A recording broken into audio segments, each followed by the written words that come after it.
Hello friends, today I am going to share with you a short case of post-traumatic vertigo. So, a 25 years old boy was brought to my clinic with the chief complaints of vertigo since last 20 days, but in spite of taking the allopathic treatment by a neurophysician, he was not improving. The vertigo was aggravated while lying on his back and also by looking upwards.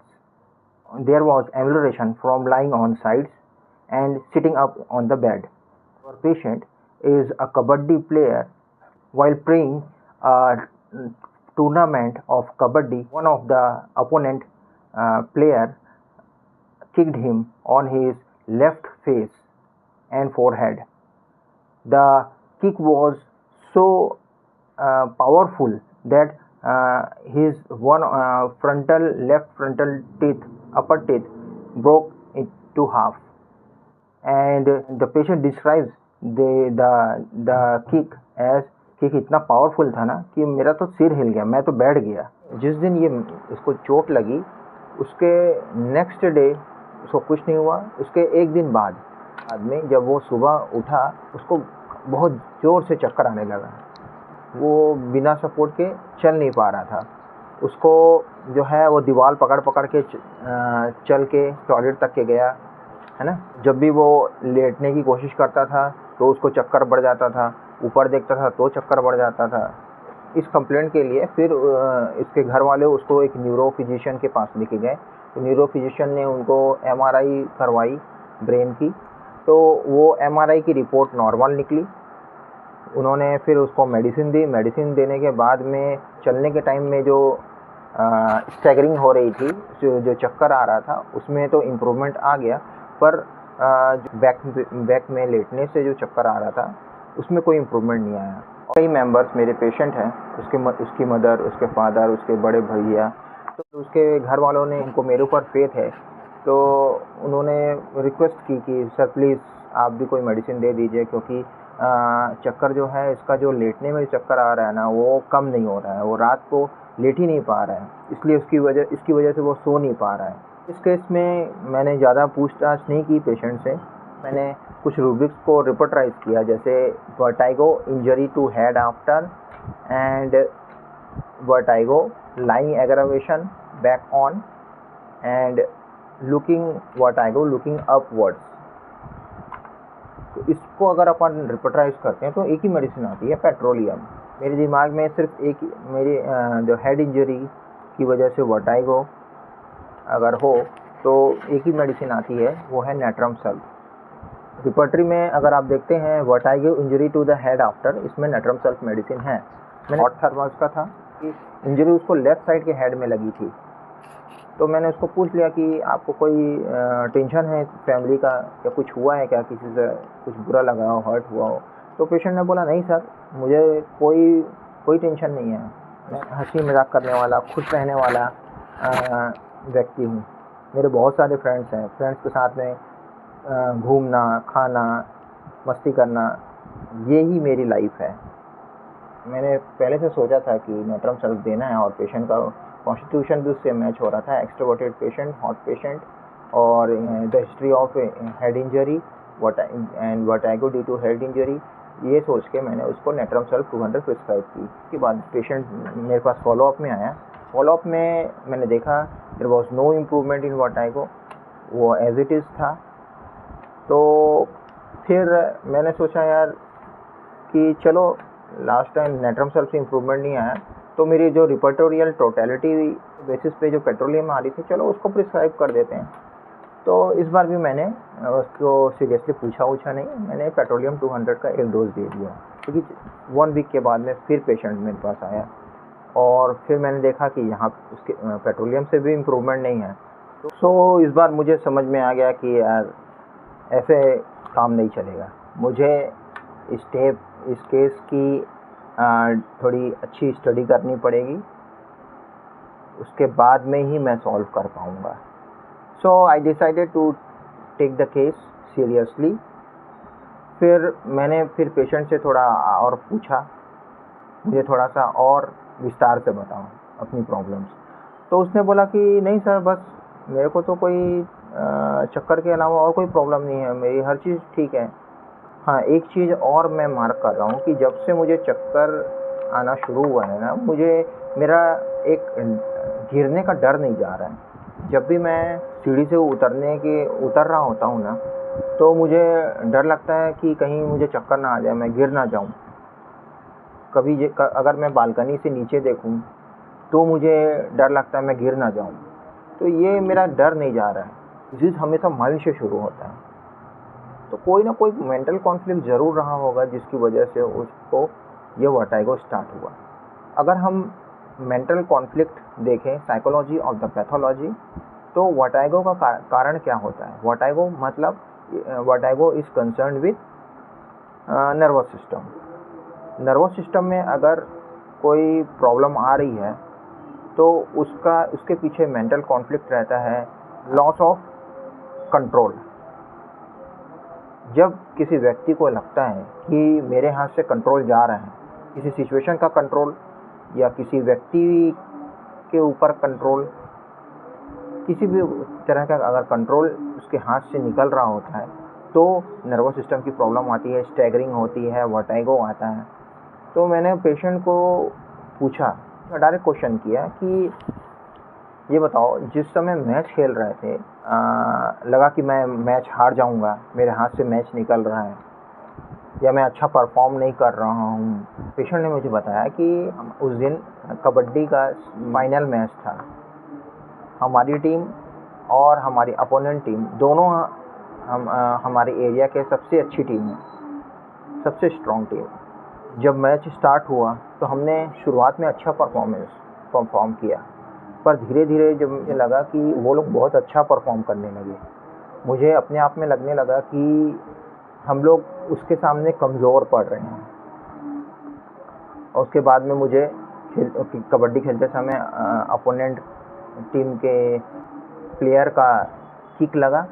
वो kick इतना powerful था कि मेरा सिर चकरा गया और मैं वहाँ बैठ गया। बस ये हुआ था। तो मुझे इस तरह से इस केस में कॉन्फ्लिक्ट मिला। पेशेंट को क्या फील हुआ कि हम तो अपोजिट टीम से बहुत कमज़ोर हैं, ये तो हाथ से हमारे मैच निकल रहा है, वो तो बहुत स्ट्रॉन्ग है। इसके लिए मैंने रूब्रिक सर्च किया, तो बैटरी में रूब्रिक है, डिल्यूजन पावरलेस इज। तो जब कोई व्यक्ति अपने आप को कमज़ोर महसूस करे, शक्तिहीन महसूस करे और लगे कि मेरा कंट्रोल चला गया, तो वो लड़खड़ाना शुरू हो जाता है, अब बैलेंस बिगड़ जाता है, वो लड़खड़ाता है, उसको चक्कर आना शुरू हो जाता है। मैंने फिर से केस को रिपोर्टराइज किया, तो मैंने रूब्रिक लिया डिल्यूजन पावरलेस इज, और फिर इसमें मैंने और रूब्रिक्स ऐड किए, vertigo, lying aggravation back on. मैंने बड़े रूब्रिक लिया, head injury, elements from, vertigo, looking upwards. एक और पेशेंट का कैरेक्टरिस्टिक सिम्टम मिला था हमको कि उसका गिरने का डर नहीं जा रहा था। जब भी वो ऊंचाई से देखता था नीचे अपने बालकनी से, या फिर सीढ़ी उतरते समय जब वो ऊपर से नीचे की ओर आता था, जब देखता था तो उसको चक्कर आता था कि मैं गिर तो नहीं जाऊंगा, गिर जाऊंगा। Fear falling of down stairs, fear falling of looking down aggravation. अगर हम ये सब को रिपोर्टराइज करते हैं तो सिर्फ एक ही मेडिसिन आती है, वो है ऑनोस्मोडियम। हम ऑनोस्मोडियम के बारे में सिर्फ जानते हैं कि ये लेफ़्ट साइडेड हेडेक की, माइग्रेन की बहुत अच्छी मेडिसिन है, विथ विजुअल कंप्लेंट्स की बहुत अच्छी मेडिसिन है। ये सेक्सुअल वीकनेस की बहुत अच्छी मेडिसिन है, स्पेशली नर्वस इम्पोटेंसी, जहाँ पे physically patient is normal but due to nervousness, due to lack of confidence, he is unable to perform sexually। तो हम इतना ही जानते हैं, हमने कभी ये नहीं सोचा कि ऑनोस्मोडियम वर्टाइगो की भी मेडिसिन हो सकती है। मैंने कभी नहीं सोचा था कि अरे यार, इससे वर्टाइगो भी ठीक होता होगा। तो मैंने ऑनोस्मोडियम को पढ़ा, dictionary of practical materia medica by J.H. Clarke. Characteristics heading में ऑनोस्मोडियम के बारे में लिखा हुआ है कि the most remarkable feature of onosmodium proving is the want of power of concentration और coordination produce by the drug. ये जो प्रूविंग के दौरान दो सिम्टम्स जो हैं बहुत प्रोमिनेंट थे, एक lack of power of concentration और दूसरा है lack of power of coordination. This appears in inability to concentrate thought, to focus eyes, to coordinate muscles, to जज the height of impedimenta on stepping. It also appears in vertigo and sensation of numbness and general muscular prostration.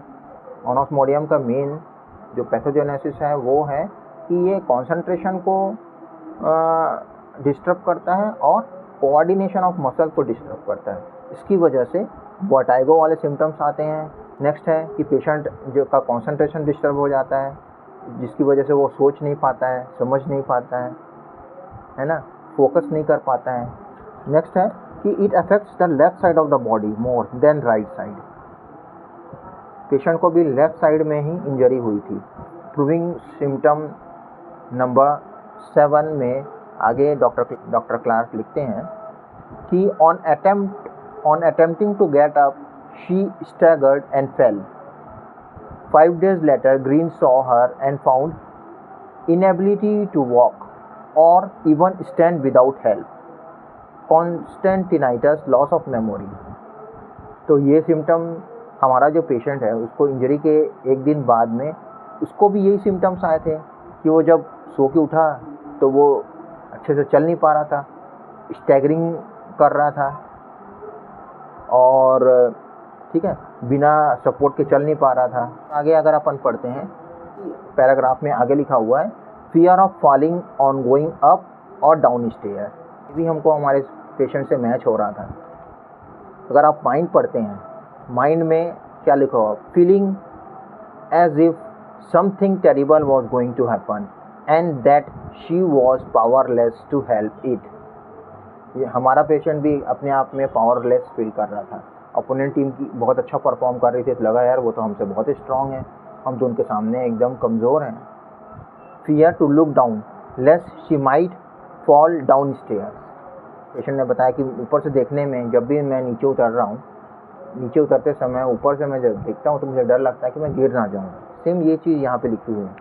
Patient से के जो symptoms हैं पूरी तरह से ऑनोस्मोडियम से match कर रहे थे। नेक्स्ट है everything in onosmodium is ambulated by lying on back except the head symptoms. अगर आप पढ़ेंगे ऑनोस्मोडियम तो आप देखेंगे कि हर चीज़ में ऑनोस्मोडियम में लाइंग डाउन ऑन बैक से एम्बुलेशन मिलता है except head symptoms. Headache, vertigo में अगर जब भी पेशेंट लेटता है अपने पीठ के बल तो उसको एग्रावेशन होता है। ये भी बहुत कैरेक्टरिस्टिक है।